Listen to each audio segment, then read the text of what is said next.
Existe algo que quase ninguém te ensina, porque é simples demais e ao mesmo tempo poderoso demais: o silêncio. A maioria das pessoas acredita que para ser respeitada precisa falar mais alto, se explicar melhor, argumentar até vencer. Mas a verdade é outra. Quem realmente tem valor não precisa convencer ninguém disso. E é aqui que entra o que muitos chamam de morte social. Não é sobre crueldade gratuita, nem sobre jogos emocionais baratos. É sobre uma decisão interna, firme, quase invisível, de parar de se oferecer onde não existe reciprocidade. Pensa comigo, quando alguém te desrespeita, te ignora ou te trata como opção, qual é a reação mais comum? Você tenta corrigir, explicar, mostrar o seu lado. Você quer ser entendido. Só que, ironicamente, quanto mais você fala, menos impacto você causa. Porque você está ensinando ao outro que, independentemente do que ele faça, você sempre estará ali, disponível, acessível, previsível. E não há nada menos valorizado do que aquilo que está sempre disponível sem limites. O silêncio quebra esse padrão. Ele não implora, não negocia, não se desgasta. Ele simplesmente se retira.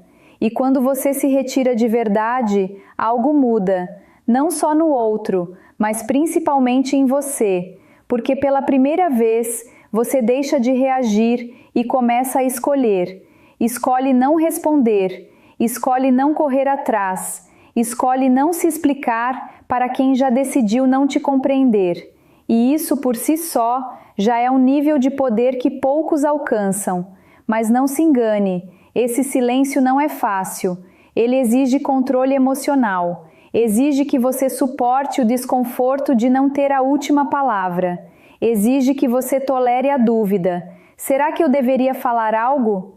Só que é exatamente nesse espaço de silêncio que a sua força se constrói, porque você para de agir por impulso e começa a agir por consciência. E aqui está o ponto que muita gente não percebe. O silêncio não é vazio. Ele comunica. Ele diz: eu sei o meu valor. Ele diz: eu não vou me diminuir para caber em lugares onde não sou respeitado. Ele diz: se você não reconhece a minha presença, então vai aprender com a minha ausência. E essa mensagem, mesmo sem uma única palavra, é impossível de ignorar. Com o tempo, o outro começa a sentir. Não porque você fez algo direto, mas porque você deixou de fazer. Aquela atenção constante desaparece. Aquela validação fácil não está mais ali. E é nesse momento que a mente começa a trabalhar, que o peso da ausência começa a surgir. Não é vingança, é consequência. Consequência de alguém que decidiu parar de insistir onde não havia espaço. Só que existe algo ainda mais importante do que o efeito no outro, o efeito em você. Porque enquanto você mantém o silêncio com consciência, você se reconstrói. Você aprende a não depender da resposta de ninguém para se sentir suficiente.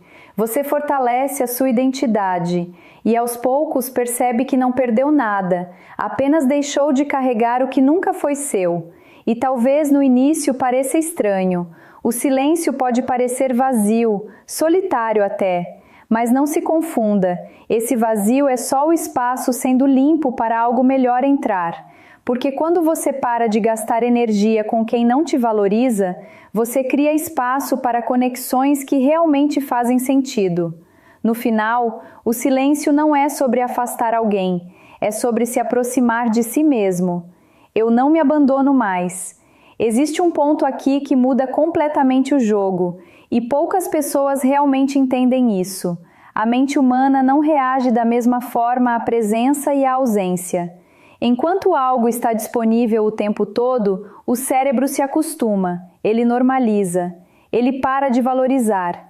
Mas no momento em que aquilo desaparece, algo diferente acontece. Surge um vazio, e esse vazio começa a ser preenchido por perguntas, por dúvidas, por lembranças que antes passavam despercebidas.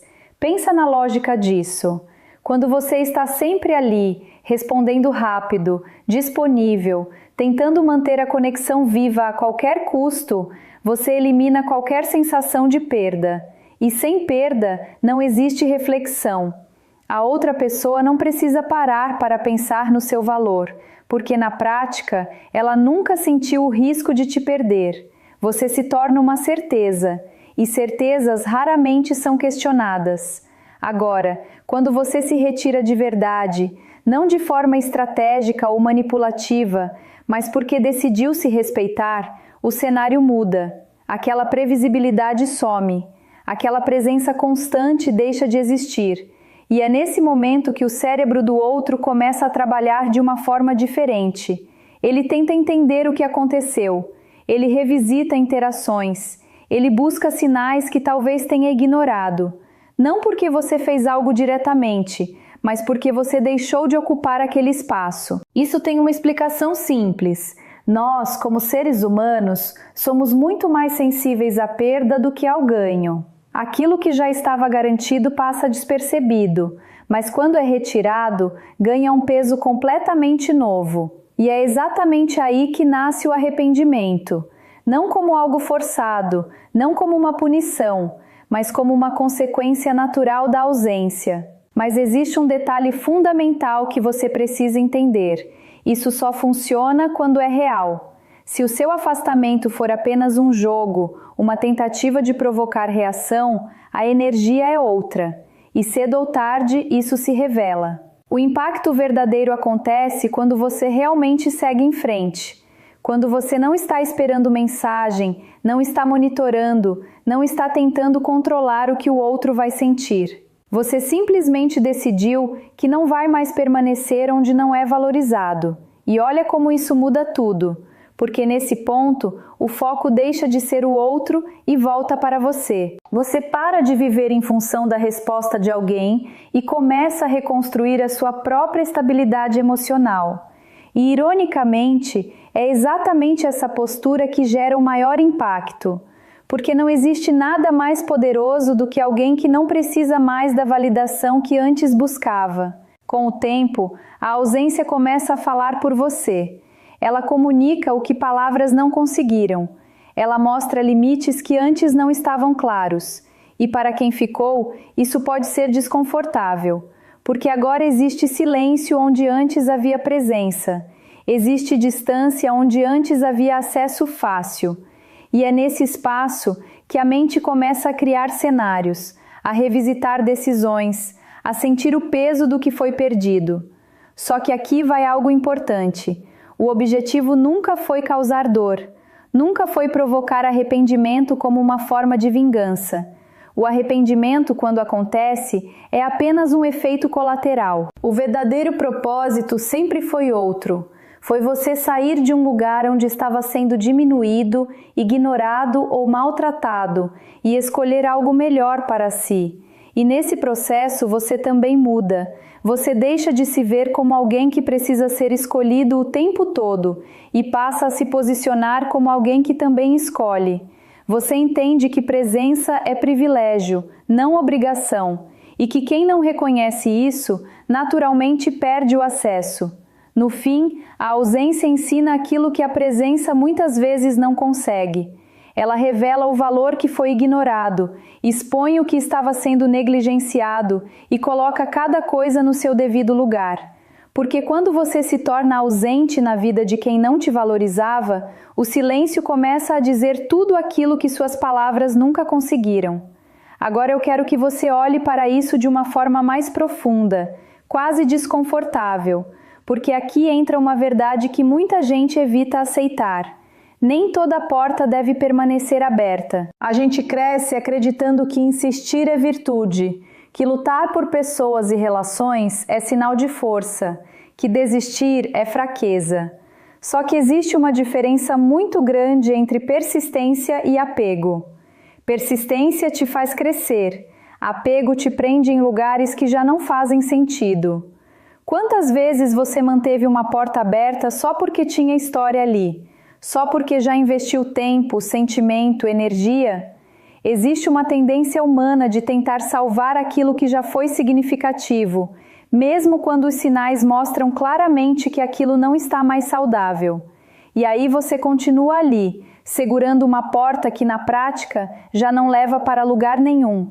Não por falta de percepção, mas por medo de fechar de vez.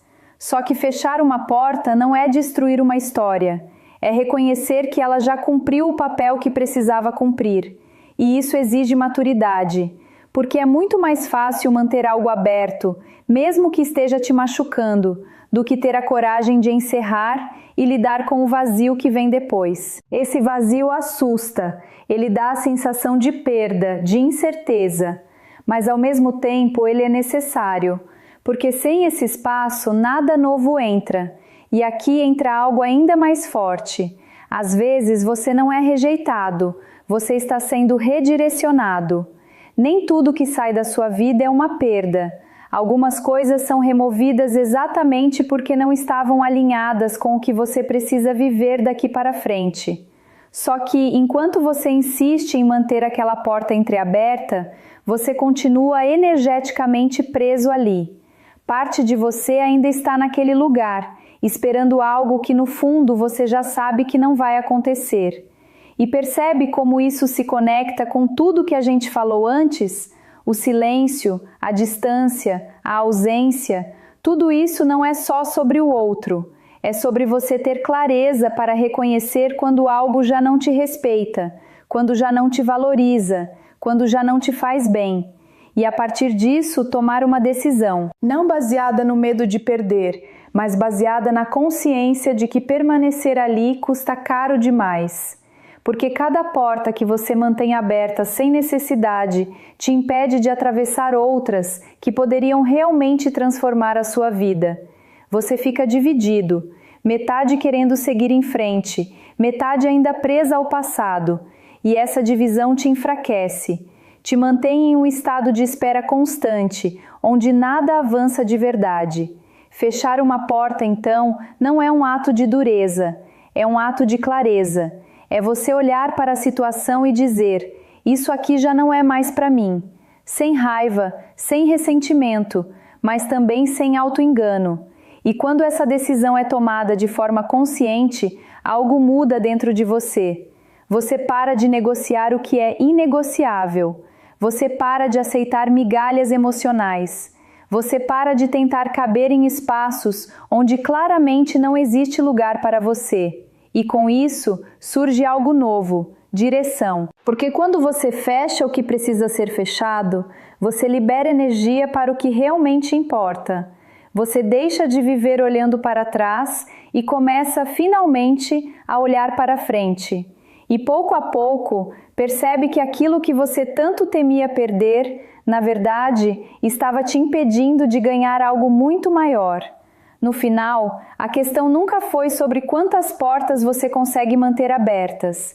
É sobre ter a sabedoria de reconhecer quais ainda fazem sentido e quais já precisam ser encerradas. Porque portas erradas abertas demais atrasam o encontro com aquelas que realmente foram feitas para você. Existe algo que talvez você ainda não tenha percebido, mas que muda completamente a forma como você enxerga perdas, rejeições e afastamentos. Nem tudo que sai da sua vida está te tirando algo. Algumas coisas estão abrindo espaço. E enquanto você insiste em recuperar o que foi embora, pode estar ignorando exatamente aquilo que foi preparado para você. É aqui que muita gente se perde. Fica tão focada na porta que se fechou que simplesmente não consegue enxergar as outras que já estão abertas ao redor. Pensa nisso com sinceridade. Quantas vezes você tentou forçar uma conexão que claramente não fluía mais? Quantas vezes você pediu sinais, respostas, atenção, como se precisasse lutar para ser reconhecido? Quando algo é realmente seu, não existe esse desgaste constante. Pode até exigir esforço, crescimento, maturidade, mas não exige que você se diminua para caber.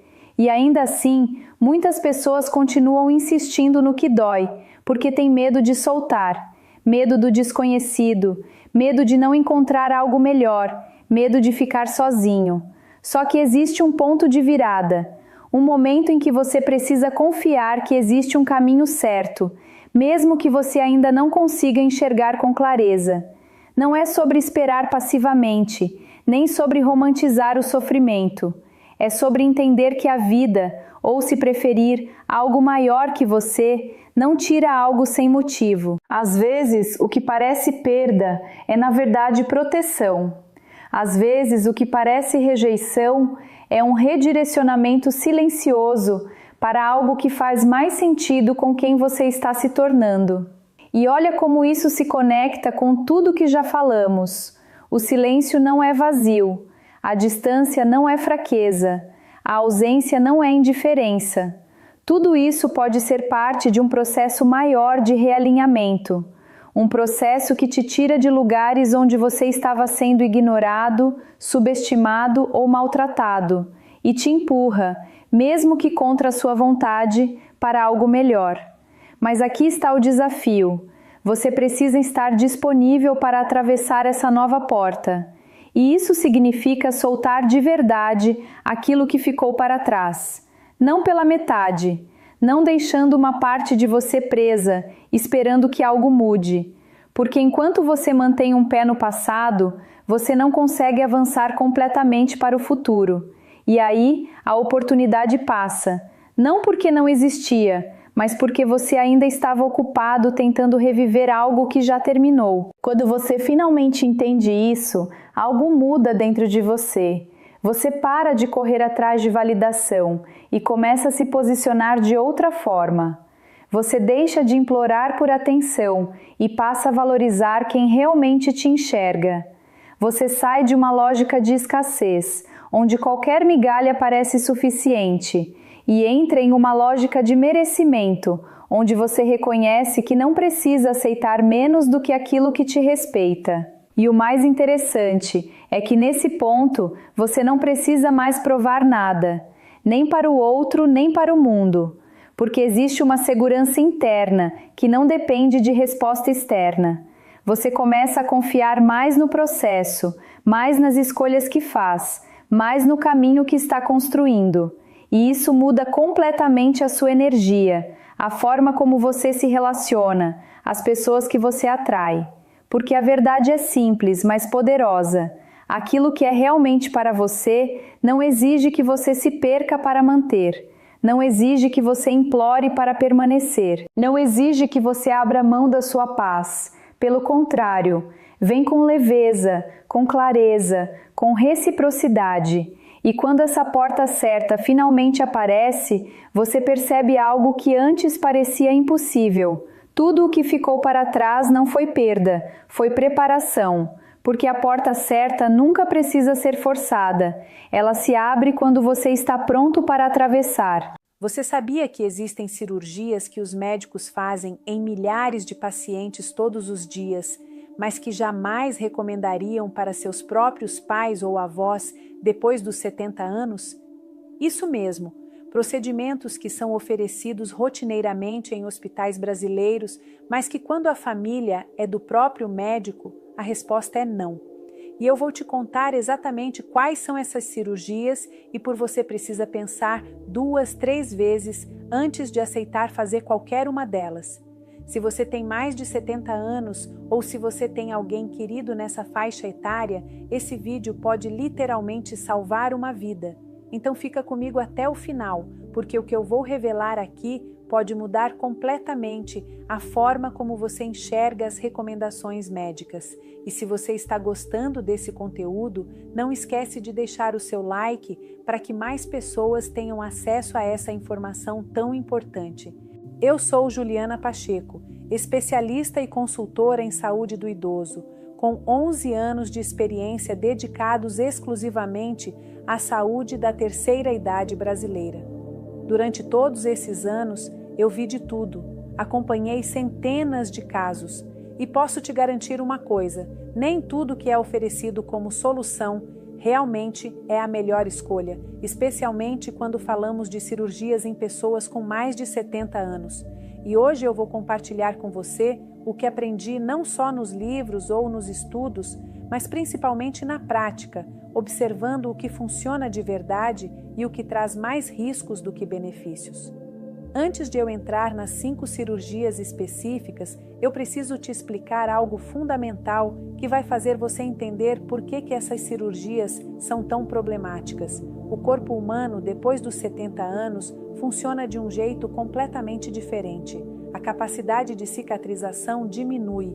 O sistema imunológico não responde como antes.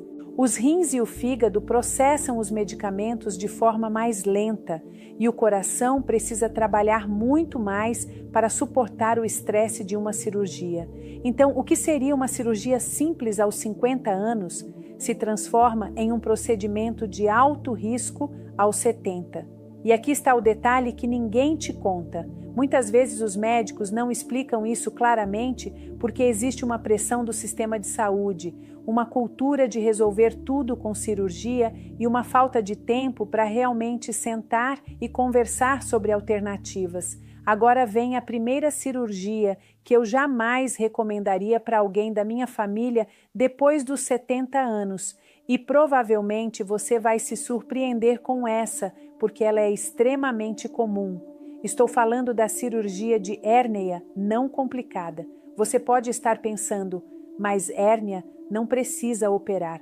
A resposta é nem sempre, e principalmente não em idosos acima de 70 anos, quando a hérnia não está causando sintomas graves. A Sociedade Brasileira de Geriatria publicou um estudo mostrando que em pacientes acima de 70 anos com hérnias não complicadas, ou seja, aquelas que não estão estranguladas nem causando obstrução intestinal, a taxa de complicações pós-operatórias chega a 32%. Isso significa que praticamente 1 em cada 3 idosos que fazem essa cirurgia vai ter algum tipo de problema depois, seja infecção, dor crônica ou até complicações mais graves. E o mais impressionante é que estudos mostram que a maioria das hérnias pequenas em idosos pode ser manejada com o uso de cintas especiais e acompanhamento médico regular, sem nunca precisar de bisturi. Mas aqui está o que acontece na prática. O médico vê a hérnia no exame e já agenda a cirurgia sem explicar os riscos reais, sem falar das alternativas e muitas vezes sem avaliar se aquela hérnia realmente está incomodando o paciente. O problema é que a anestesia geral em idosos pode desencadear uma série de problemas cognitivos, desde confusão mental temporária até quadros mais graves de delírio, que podem durar semanas ou até meses. A Fiocruz realizou uma pesquisa que mostrou que 45% dos idosos acima de 75 anos que passam por anestesia geral apresentam algum grau de declínio cognitivo nos 3 meses seguintes. E isso é sério, porque muitas vezes a família não faz a conexão, acha que é a idade, mas na verdade foi a cirurgia que acelerou um processo que poderia ter sido evitado. Se você está me acompanhando até aqui e está percebendo que muita coisa que você achava que era normal, na verdade não é, me ajuda deixando o seu like nesse vídeo para que o YouTube mostre esse conteúdo para mais pessoas. A segunda cirurgia que eu jamais recomendaria é a cirurgia de catarata bilateral simultânea, ou seja, operar os 2 olhos no mesmo dia. Agora você pode estar pensando, mas catarata não é uma cirurgia super segura? Sim, a cirurgia de catarata em si é considerada segura, mas fazer os 2 olhos ao mesmo tempo em um paciente idoso é assumir um risco desnecessário. E vou te explicar por quê. Se acontecer qualquer complicação, como uma infecção que é rara, mas pode acontecer, você coloca em risco a visão dos 2 olhos ao mesmo tempo. E eu já vi casos assim, infecções pós-operatórias que poderiam ter sido contidas em um olho, mas como os 2 foram operados juntos, a pessoa perdeu a visão dos 2. Além disso, operar um olho de cada vez permite que o médico ajuste a lente do segundo olho com base no resultado do primeiro, garantindo um resultado muito melhor. E aqui está outro ponto importante, a recuperação. Quando você opera os 2 olhos juntos, o idoso fica completamente dependente de outra pessoa por vários dias, não consegue se cuidar sozinho, não consegue cozinhar, não consegue fazer as atividades básicas do dia a dia com segurança. Isso aumenta o risco de quedas, de acidentes domésticos e gera um estresse psicológico enorme. Já quando você opera um olho de cada vez, com um intervalo de algumas semanas entre um e outro, a pessoa mantém a independência, consegue se virar com o olho que ainda não foi operado e a recuperação é muito mais tranquila. A Sociedade Brasileira de Oftalmologia recomenda um intervalo mínimo de 2 semanas entre as cirurgias, justamente para minimizar riscos e permitir uma avaliação adequada dos resultados. Mas o que acontece é que muitos cirurgiões oferecem a cirurgia bilateral no mesmo dia como uma comodidade, dizendo que você resolve tudo de uma vez só, sem mencionar os riscos extras que isso envolve. Agora vem a terceira cirurgia, e essa aqui é polêmica, mas eu preciso falar porque muita gente está sendo operada sem necessidade. Estou falando da cirurgia de artrose de joelho, aquelas próteses que são colocadas para substituir a articulação. Olha, eu não estou dizendo que essa cirurgia nunca deve ser feita. O que eu estou dizendo é que ela é oferecida muito antes do que deveria, especialmente para idosos acima de 70 anos.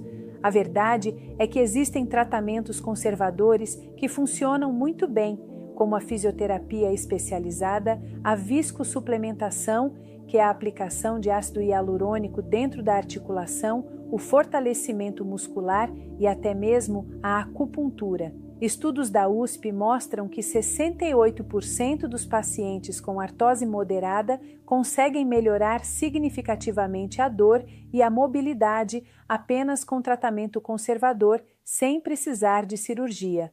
O problema é que a cirurgia de prótese de joelho em idosos acima de 70 anos tem uma taxa de complicações que assusta. Estamos falando de 25% de chance de algum problema pós-operatório, incluindo infecções, trombose, embolia pulmonar e até morte. Além disso, a recuperação é longa e dolorosa, exige meses de fisioterapia intensiva e muitas vezes o resultado final não é tão bom quanto o esperado. Eu já acompanhei casos de pessoas que operaram e continuaram com dor, às vezes até pior do que antes, porque a prótese não ficou bem ajustada ou porque desenvolveram dor crônica no local. E aqui está o ponto crucial. Se você tem 75 anos e faz a cirurgia, qual é a expectativa de vida útil dessa prótese? Geralmente de 15 a 20 anos, o que significa que você provavelmente vai viver bem com ela até o final da vida. Mas se você tem 70 anos e ainda está relativamente ativo, pode ser que você precise de uma nova cirurgia lá na frente para trocar a prótese. E aí você vai estar com 85, 90 anos em uma condição física muito pior para aguentar uma segunda operação. Então, a pergunta que eu sempre faço é: será que não vale a pena tentar tudo o que é possível antes de partir para a cirurgia? Será que você realmente esgotou todas as alternativas? Porque muitas vezes o médico olha o raio-x, vê o desgaste da cartilagem e já oferece a cirurgia como única opção, sem nem tentar um tratamento conservador bem feito. E olha, eu entendo que a dor no joelho é terrível. Eu sei que isso limita muito a qualidade de vida, mas você precisa colocar na balança os riscos e os benefícios. Se você está nessa situação, comenta aqui embaixo a palavra joelho para eu saber quantas pessoas estão passando por isso e se você já tentou algum tratamento conservador. Agora eu vou te falar da quarta cirurgia, e essa aqui é uma que muita gente nem imagina que pode ser tão perigosa. Estou falando da cirurgia de coluna, especialmente aquelas cirurgias de artrodese, que é quando o médico funde as vértebras com parafusos e placas. Olha, cirurgia de coluna é sempre delicada em qualquer idade, mas em idosos acima de 70 anos, os riscos aumentam exponencialmente. A taxa de complicações neurológicas, ou seja, problemas com os nervos da medula espinhal, chega a 18% em pacientes dessa faixa ET. E estamos falando de complicações sérias, como paralisia parcial, perda de sensibilidade, dor crônica intratável e problemas de controle da bexiga e do intestino.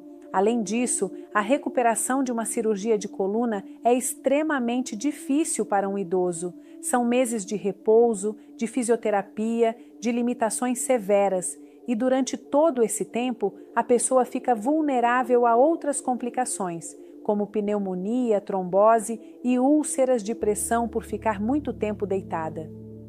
A Sociedade Brasileira de Coluna publicou dados mostrando que apenas 52% dos pacientes acima de 70 anos que fazem cirurgia de artrodese relatam melhora significativa da dor após um ano, ou seja, praticamente metade das pessoas não ter o resultado esperado, mas todas passam pelos riscos e pelo sofrimento da cirurgia. E aqui está o que me deixa mais preocupada. Muitas dessas cirurgias são feitas por indicação de imagem, ou seja, o médico vê alterações na ressonância magnética e já indica a cirurgia, mesmo que a dor do paciente não seja tão intensa ou incapacitante. O que acontece é que praticamente todo idoso acima de 70 anos tem alguma alteração degenerativa na coluna. É parte do envelhecimento natural, mas nem toda alteração causa dor e nem toda a dor precisa de cirurgia. Existem tratamentos muito eficazes como bloqueios anestésicos, radiofrequência, fisioterapia específica e uso correto de medicações. Mas o problema é que esses tratamentos dão trabalho, exigem acompanhamento, ajustes, paciência e não trazem o retorno financeiro imediato que uma cirurgia traz. Então fica mais fácil oferecer a cirurgia como solução mágica, sem explicar os riscos reais, sem dar tempo para o paciente tentar outras alternativas. E chegamos agora na quinta e última cirurgia, e essa é a mais preocupante de todas, porque ela é feita muitas vezes em caráter de urgência, sem dar tempo para a família pensar direito. Estou falando da cirurgia cardíaca de revascularização miocárdica, aquela ponte de safena que você já deve ter ouvido falar. Olha, eu sei que quando um médico diz que você precisa fazer uma cirurgia no coração de urgência, a tendência é aceitar sem questionar. Mas a realidade é que em muitos casos existe tempo sim para buscar uma segunda opinião para avaliar alternativas menos invasivas, como a angioplastia com colocação de stent ou até mesmo o tratamento clínico com medicações. A cirurgia de ponte de safena em idosos acima de 70 anos tem uma mortalidade cirúrgica de até 8%. Segundo dados do INCOR, o Instituto do Coração de São Paulo, isso significa que quase 1 em cada 10 pacientes não sobrevive à cirurgia ou morre nas primeiras semanas após o procedimento. Além disso, as complicações pós-operatórias são extremamente comuns, incluindo o acidente vascular cerebral, insuficiência renal aguda, arritmias cardíacas graves, infecções da ferida operatória e delírio pós-operatório que pode ser permanente. E tem mais, a recuperação é longa e sofrida, com meses de reabilitação, limitações físicas importantes e um risco altíssimo de depressão pós-operatória. O que muita gente não sabe é que estudos recentes mostram que em pacientes acima de 75 anos com doença coronariana estável, ou seja, naquela pessoa que tem obstrução nas artérias, mas não está tendo um infarto no momento, o tratamento clínico com medicações pode ter resultados tão bons quanto a cirurgia, sem os riscos e sem o sofrimento. A diferença é que o tratamento clínico exige disciplina do paciente, uso correto das medicações, acompanhamento médico regular, mudanças no estilo de vida, e isso dá mais trabalho do que simplesmente fazer a cirurgia. Mas quando você coloca na balança os riscos de uma cirurgia cardíaca em um idoso frágil, muitas vezes o tratamento clínico é a escolha mais sensata e mais compassiva. E aqui eu quero fazer uma pausa para uma reflexão importante. Alguma vez você ou alguém da sua família recebeu uma recomendação de cirurgia sem que o médico explicasse direito as alternativas? Me conta aqui nos comentários sua experiência, porque isso é muito mais comum do que você imagina. Agora, eu quero te explicar algo fundamental que vai te ajudar a tomar decisões melhores sobre cirurgias. Existe um conceito na medicina geriátrica chamado de fragilidade, e isso é completamente diferente de idade cronológica. Você pode ter 2 pacientes de 75 anos, um que é robusto, ativo, independente, com boa reserva física, e outro que é frágil, dependente, com várias doenças crônicas descompensadas. E esses 2 pacientes vão ter riscos cirúrgicos completamente diferentes. O problema é que muitos cirurgiões não fazem essa avaliação de fragilidade antes de indicar uma cirurgia. Eles olham só para o órgão que precisa ser operado, sem olhar para o paciente como um todo. A fragilidade é avaliada através de vários critérios, incluindo perda de peso não intencional, fraqueza muscular, lentidão na marcha, baixo nível de atividade física e sensação de exaustão. Se o paciente tem 3 ou mais desses critérios, ele é considerado frágil, e isso significa que o risco de complicações cirúrgicas é altíssimo, independentemente de qual cirurgia seja. Estudos da Fiocruz mostram que idosos frágeis têm 5 vezes mais chance de complicações pós-operatórias e 7 vezes mais chance de morte nos primeiros 30 dias após a cirurgia, quando comparados com idosos robustos da mesma idade. Então, antes de aceitar fazer qualquer cirurgia, você ou sua família precisa exigir uma avaliação geriátrica abrangente, que inclua não só os exames padrão de pré-operatório, mas também uma avaliação da fragilidade, da cognição, do estado nutricional, do suporte social e da capacidade funcional. E se o médico disser que não tem tempo para isso ou que não é necessário, esse é um sinal de alerta enorme de que você precisa buscar uma segunda opinião, porque a verdade é que essa avaliação detalhada é fundamental para tomar uma decisão informada e segura. Outra coisa muito importante que eu preciso te falar é sobre o conceito de proporcionalidade. Nem tudo que pode ser feito deve ser feito só porque existe uma técnica cirúrgica. Para tratar determinado problema, não significa que ela é a melhor escolha para aquele paciente específico naquele momento específico da vida. E isso é especialmente verdade quando falamos de idosos com expectativa de vida limitada por outras doenças. Se uma pessoa tem 80 anos e tem um câncer avançado com metástases, faz sentido operar uma hérnia que não está causando sintomas graves? Provavelmente não.